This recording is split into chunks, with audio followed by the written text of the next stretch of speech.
میں بھی تو گوشت پوست سے بنا ہوا ایک انسان ہوں، مجھے بھی نیند ستاتی ہے۔ میں اپنی قسمت پر رو رہا ہوں کہ کیا میری قسمت میں ساری عمر اپنی زندگی کو اس طرح تکلیف اور مشقت سے گزارنا لکھا ہے۔ بسم اللہ الرحمن الرحیم۔ السلام علیکم ورحمۃ اللہ وبرکاتہ۔ اعلان نبوت کے چند روز بعد ہی جناب نبی کریم رؤوف الرحیم صلی اللہ تعالی علیہ وآلہ وسلم مکہ المکرمہ کی ایک گلی سے گزر رہے تھے۔ گزرتے عقائد عالم صلی اللہ تعالی علیہ وآلہ وسلم کے کان مبارک میں ایک ایسی آواز گونجی کہ جو رونے کی آواز تھی، اور رونے میں اتنا درد تھا کہ عقائد عالم صلی اللہ تعالی علیہ وسلم بے اختیار اس گھر میں داخل ہوئے۔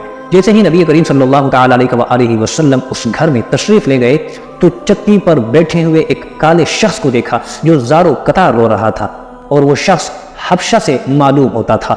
وہ ایک غلام تھا۔ نبی کریم صلی اللہ تعالی علیہ وآلہ وسلم نے ارشاد فرمایا کہ تم کیوں رو رہے ہو؟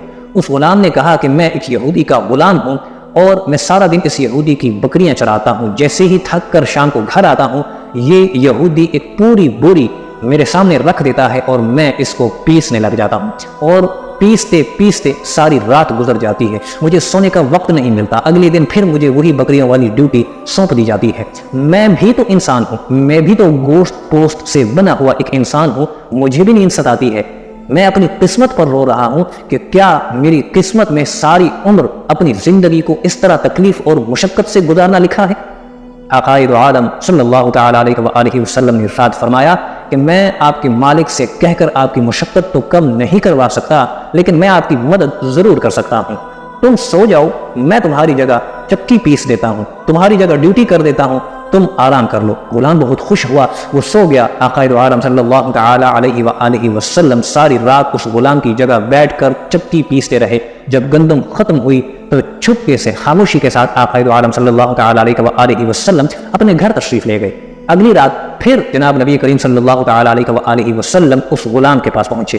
اسی طرح پھر سے اس کی جگہ بیٹھ کر ساری رات چکی پیسی، غلام سو گیا، اور صبح ہوتے ہی عقائد عالم صلی اللہ تعالی علیہ وسلم خاموشی سے اپنے گھر تشریف لے گئے۔ تیسرے دن بھی یہی معاملہ رہا۔ چوتھے دن جب نبی کریم صلی اللہ تعالی علیہ وآلہ وسلم اس غلام کے پاس تشریف لے گئے، اس غلام نے بے ساختہ عرض کی کہ آپ کون ہیں، اور آپ کیوں میرے لیے اتنے فکر مند ہیں؟ آپ کیوں میرے بارے میں اتنی فکر کرتے ہیں کہ آپ روز میری ڈیوٹی کرنے آ جاتے ہیں اور مجھے آسانی دینے کے لیے میری جگہ چکی پیستے ہیں؟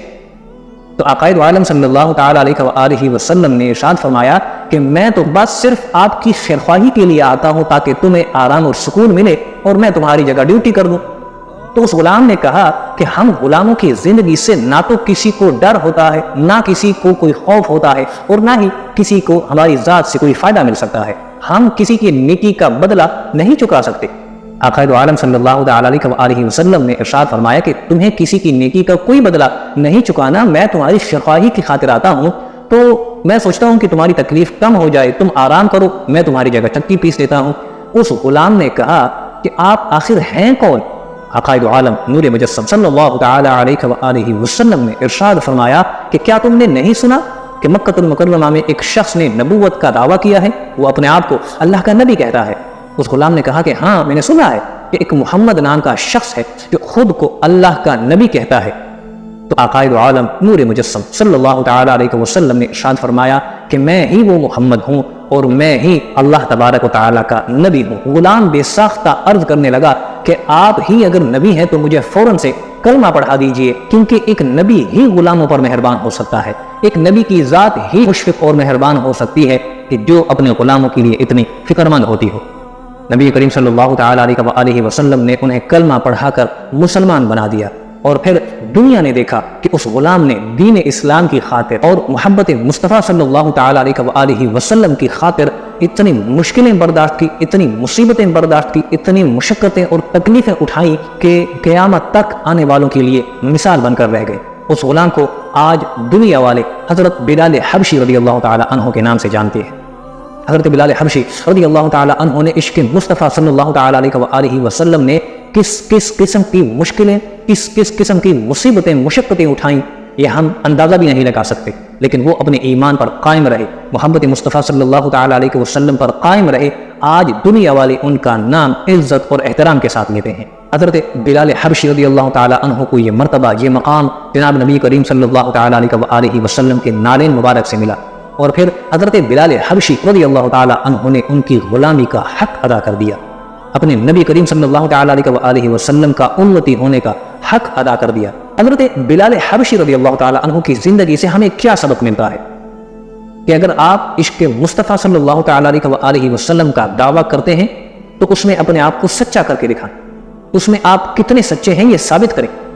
اگر آپ اپنے آپ کو عاشق رسول کہتے ہیں، امت مصطفیٰ صلی اللہ تعالی علیہ وسلم میں ہونے پر خوشی کا اظہار کرتے ہیں، تو آپ کو اپنے نبی کریم صلی اللہ تعالی علیہ وسلم کے لیے باعث فخر ہونا چاہیے، نہ کہ باعث شرم۔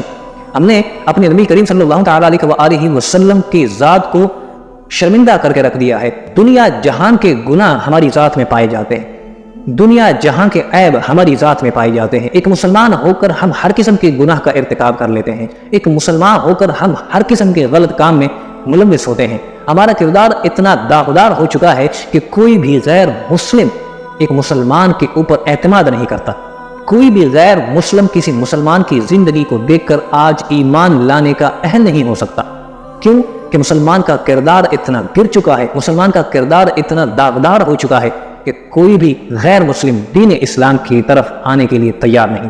یہ سب کیا ہے کہ ہم نے اپنے نبی کریم صلی اللہ تعالی علیہ وسلم کے احکامات کو پامال کر کے رکھ دیا ہے، اپنے نبی کریم صلی اللہ تعالی علیہ وسلم کے نقش قدم پر چلنے کو بھلا دیا ہے۔